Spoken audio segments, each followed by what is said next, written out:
আপনি কিংবা আপনার আবেগ যখন কারো কাছে তিক্ত বা বিরক্তের কারণ হয়ে দাঁড়াবে, তখন সে আপনার কাছ থেকে দূরে থাকতে চাইবে। একজন মানুষ কখন সঙ্গ দেয় জানেন? যখন সেই সঙ্গ তাকে স্বস্তি দেয়, আনন্দ দেয়, মন ভালো রাখে। আর যখন আপনি নিজেই কারো বিরক্তির কারণ হয়ে যাবেন, এটাই সত্যি যে সেই মানুষটা আপনার কাছ থেকে দূরে থাকতে চাইবে। আসসালামু আলাইকুম, কেমন আছেন সবাই? আশা করছি সবাই অনেক বেশি ভালো আছেন। আজকে স্কুল থেকে বাসায় এসে দেখি খালা রুটি বেলছে।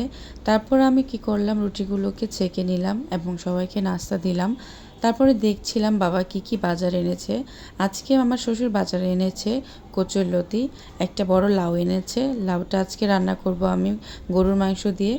লাউ মাংস দিয়ে রান্না করলে আমাদের ঘরে খাওয়া হয়। যদি মাছ দিয়ে কিংবা অন্য কিছু দিয়ে রান্না করি তাহলে সেটা থেকেই যাবে। তারপর ফুলকপি এনেছিল আর এনেছিল কচু।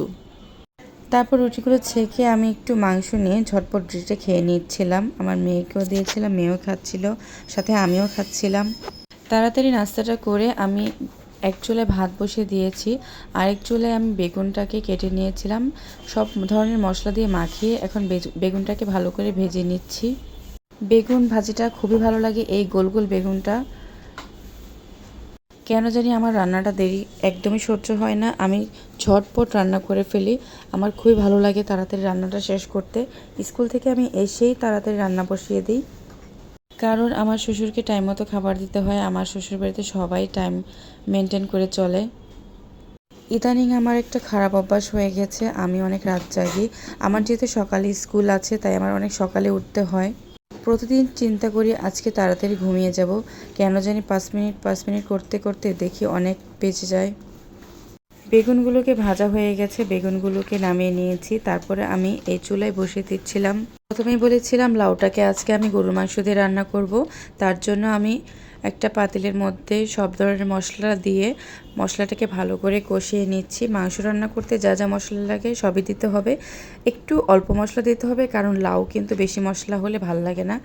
তারপরে আমি এদিকে মশলাটা কষিয়ে নিচ্ছিলাম। তারপরে এপাশে এসে আমি মাংসগুলোকে একটু ধুয়ে নিচ্ছিলাম। মাংসটাকে আমি ভালো করে কষিয়ে নিব বলতে মাংসটাকে আগে ভালো করে আমি সিদ্ধ করে নিব।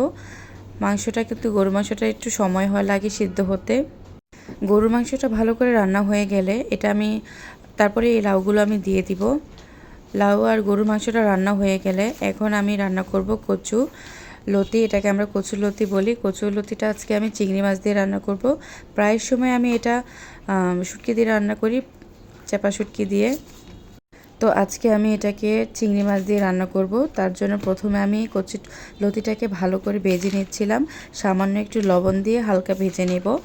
তারপরে আমি মশলাটাকে কষিয়ে নিচ্ছিলাম, সব ধরনের মশলা দিয়ে চিংড়ি মাছটাকে ভালো করে ভাজা ভাজা করে নিয়েছিলাম। এখানে একটু তেলটা কম দিবেন, কারণ ভাজার সময় কিন্তু তেল থাকে। তো একজন আপু আমাকে জিজ্ঞাসা করেছিল রান্নাগুলা কে রান্না করে আপু, আপনি রান্না করেন না অন্য কেউ? জি না আপু, এই রান্নাগুলা সবই আমি রান্না করি আপু। আমি যখনই যে কাজটা করি মন থেকে একদম ভালোবেসে করি। সবাই ভালো থাকবেন, আল্লাহ হাফেজ।